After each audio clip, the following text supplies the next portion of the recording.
Electrical physics का मतलब ये वो ब्रांच है फिजिक्स का, या ये वो ब्रांच है इंजीनियरिंग साइंस का, जहां पे हम लोग बेसिकली डील करते हैं इलेक्ट्रिकल कंपोनेंट्स के बारे में, इलेक्ट्रिकल प्रॉपर्टी के बारे में। और अगर हम थोड़ा सा और हाई लैंग्वेज में बात करें तो हम लोग बेसिकली पैसिव डिवाइसेस का बात करते हैं। पैसिव डिवाइसेस में आपका रेजिस्टेंस आता है, पैसिव डिवाइसेस में आपका कैपेसिटेंस आता है, या कैपेसिटर जिसको कहते हैं वो आता है, पैसिव डिवाइसेस में आपका इंडक्टेंस आता है।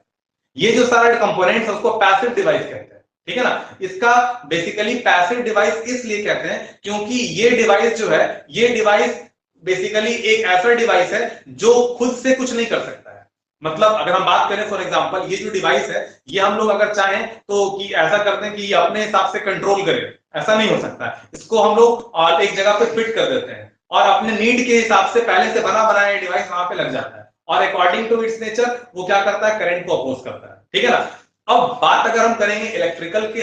अलावा, चूंकि इलेक्ट्रिकल फिजिक्स की अगर बात की जाए तो इसका दो तीन इंपॉर्टेंट पॉइंट ये निकलता है। एक तो इलेक्ट्रिकल डिवाइसेस के ऊपर वर्क करता है, इलेक्ट्रिकल डिवाइसेस हेवी होता है, बल्कि होता है, हीटिंग इफेक्ट ऑफ करंट ज्यादा होता है इसके अंदर, और सबसे इंपॉर्टेंट पॉइंट ये है कि इसमें एफिशिएंसी कम होता है, और पावर लॉसेस जो होता है जिसको हम लोग कह सकते हैं इन द वेरियस फॉर्म, जैसे हम ट्रांसफार्मर में नंबर ऑफ लॉसेस पढ़े, ये हम लोग को बहुत जगह पे देखने को मिलता है।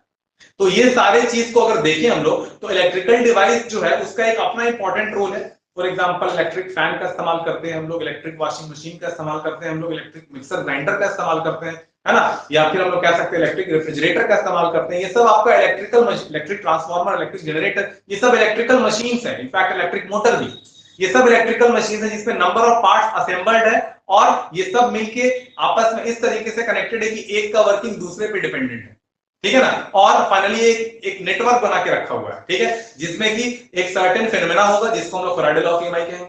जिसको हम लोग बात करेंगे नॉर्मल ये क्या बोलते हैं हम लोग इलेक्ट्रोमैग्नेटिज्म प्रिंसिपल जिसको कहेंगे, उसके प्रिंसिपल पे ये सारा डिवाइस वर्क करता है, ठीक है। और स्पेसियस होगा, बल्कि होगा, हाईली वेटेड होता है, ठीक है, और सबसे इंपॉर्टेंट पॉइंट की losses in the form of heat बहुत ज्यादा होता है because of joules law of heating. हाँ, हालांकि इसका एप्लीकेशन भी है, जूल्स लॉ ऑफ हीटिंग हम लोग बहुत सारा एप्लीकेशन भी देखते हैं, यूज भी देखते हैं, लेकिन ये उसका डिसएडवांटेज भी है। तो अब ये सारा प्रॉपर्टी जो है ये हम लोग बेसिकली इलेक्ट्रिकल डिवाइसेस में देखते हैं,